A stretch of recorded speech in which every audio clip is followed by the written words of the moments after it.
Well, let's unpick all this with the GP, Dr. Helen Wall, who joins us now. Morning, Helen. Thanks for coming in. What do you make of this, then? Well, this is a typical case of demand management in primary care, and all practices up and down the country are doing this on a persistent basis.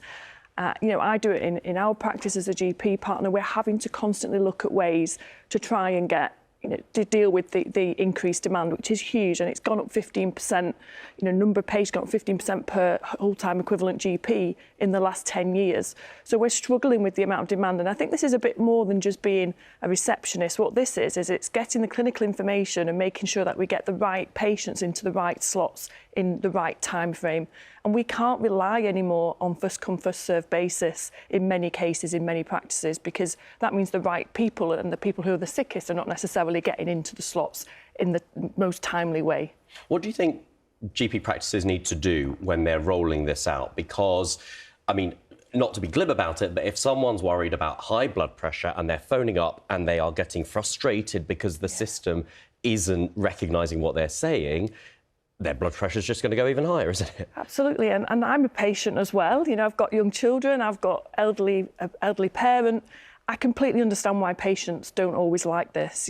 I wouldn't like it. General practice has changed so much in the time that I've been in it. I've been in the same practice 16 years, and it's not the same job. We've not got that same personable thing that we had. It's not the same continuity of care. I don't like that, but we're having to move with it because of where we are. And I think what practices need to do is make sure that this is not the only route in.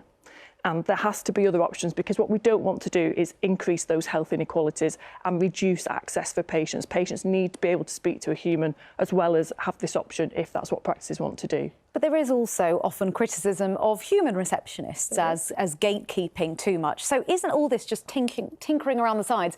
The issue is there aren't enough GPs, there isn't enough GP time for the number of patients who need it. Absolutely. The issue is the demand in primary care is higher than ever, soaring week by week, and there isn't the capacity there to deal with it. And all of this is just trying to find ways to manage that. And it's not new. We've been trying to find ways to manage that over the last few years, and it's going to continue. And sadly, that's the position that we're in. And whilst I might not like it, it's what we have to do to try and keep things safe and efficient. If there are receptionists from GP practices watching this, thinking, there goes my job. Yeah. That's it. Yeah. I'm going to be replaced. Do you think there is a risk that, in terms of saving money and reducing headcount, that could happen? I don't think there's an imminent risk, and I think there's two things I want to say on that, really. One is what patients see of GP receptionists is the tip of the iceberg. It is a really hard, demanding, busy job. Answering the phones is a very, very small part of that job. They do so much more behind the scenes to keep the practice running.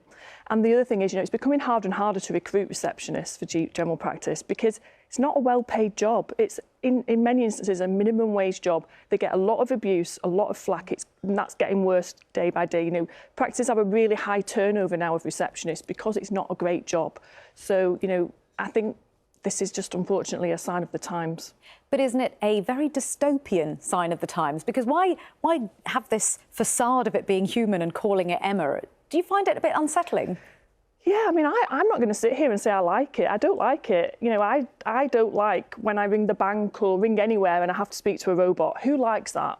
But, you go into the supermarket and you're dealing with a computer. You're not dealing with often a cashier anymore. That's the way that things are moving. And unfortunately, healthcare's being dragged into that as well. And NHS England have been very clear that they're asking GPs to digitalise everything. Hence why we were asked to do everyone was mandated to do online consultations from October last year. So it is happening, whilst we like it or not, we're having to move with it. Well, Dr. Helen Wall, thank you for your thoughts on that. Thanks for coming in. Thanks. Now,